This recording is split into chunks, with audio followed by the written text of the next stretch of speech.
Hello, it's Doris with Aldi Books. Happy Friday. Happy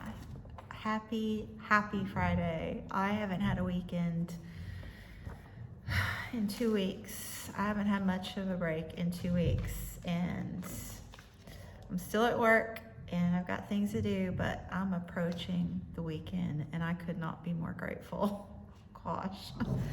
But I think I've got this video a day thing licked, like knock on wood, but it's the 26th, 27, 28, 29.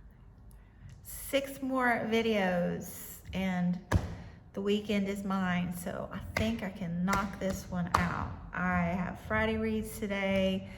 I have the Q&A part 3 started, which is going to be a fun one, and I'm gonna do a TBR talk. Very excited to start those back. I have missed them, but I'm finally, I think, back in my reading groove and can start the TBR talk, especially with my new zine format. This thing is just working for me, definitely. A monthly wrap up and Chinese New Year. I'm gonna do a vlog for that because lots of fun times for Chinese New Year this weekend. And Book Naturalists, I'm there. So I just gotta finish the reading and I'm golden. Anyway, so I finished a book this morning. I finished Tinkers by Paul Harding. This is a Pulitzer Prize winner. I totally get it. This book is gorgeous. So it's short, I believe under 200 pages, extremely literary.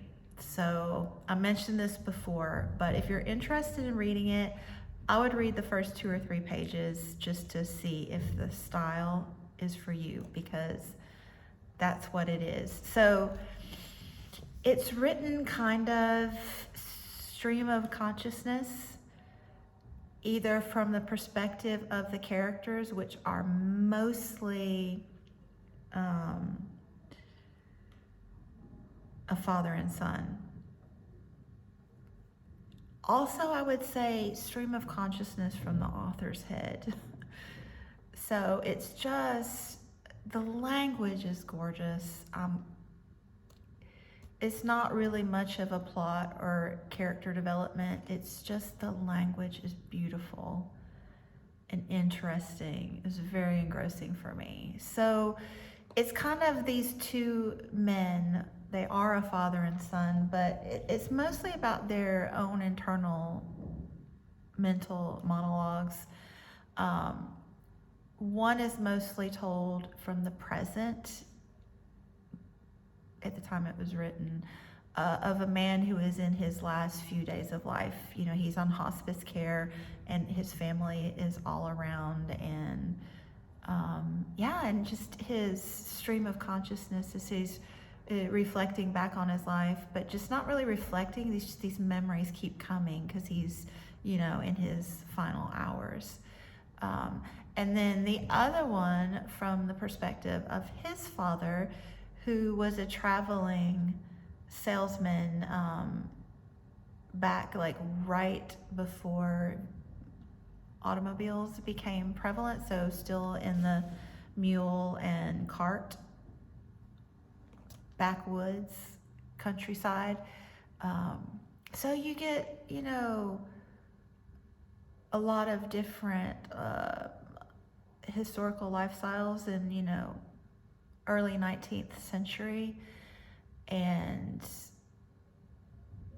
you get a lot of rich themes about life and the passing of time and death and family. So I said stream of consciousness from the author's perspective because he said he actually wrote this because there were a lot of stories passed down in his family where people would talk about their lives, but not in great detail, and they wouldn't ever go into depth about them. I guess, you know, hard things to talk about.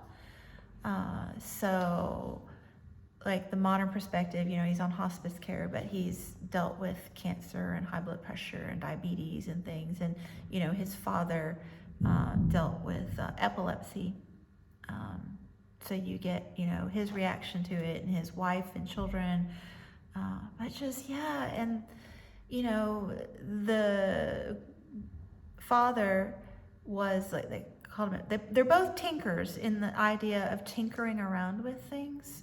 So, you know, tinkering with the things on the cart, and then the son, who himself is also a father and grandfather,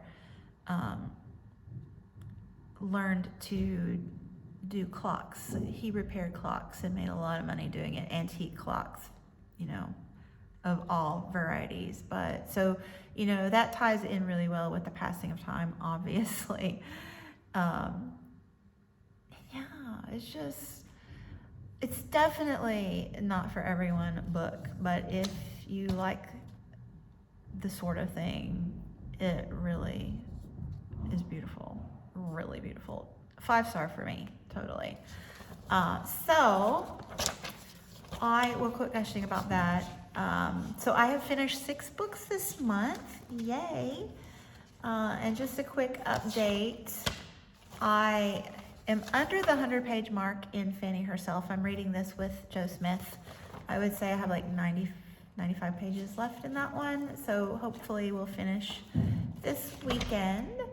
And then Tom Lake by Ann Patchett, I have like 2.5 hours-ish, I think, so hopefully finish that one in the next day or two as well, which will leave me focusing on The Comfort of Crows, which I'm also listening to on audiobook but haven't listened to in a while, and The 7 Moons of Molly Almeida, which I've started but I've barely read any of.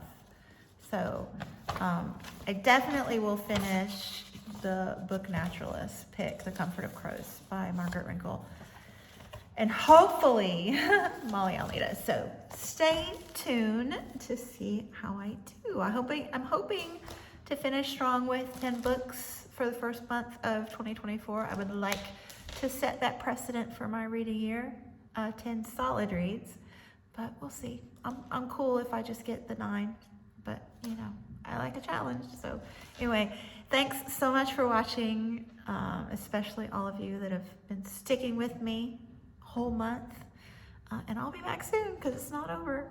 Bye.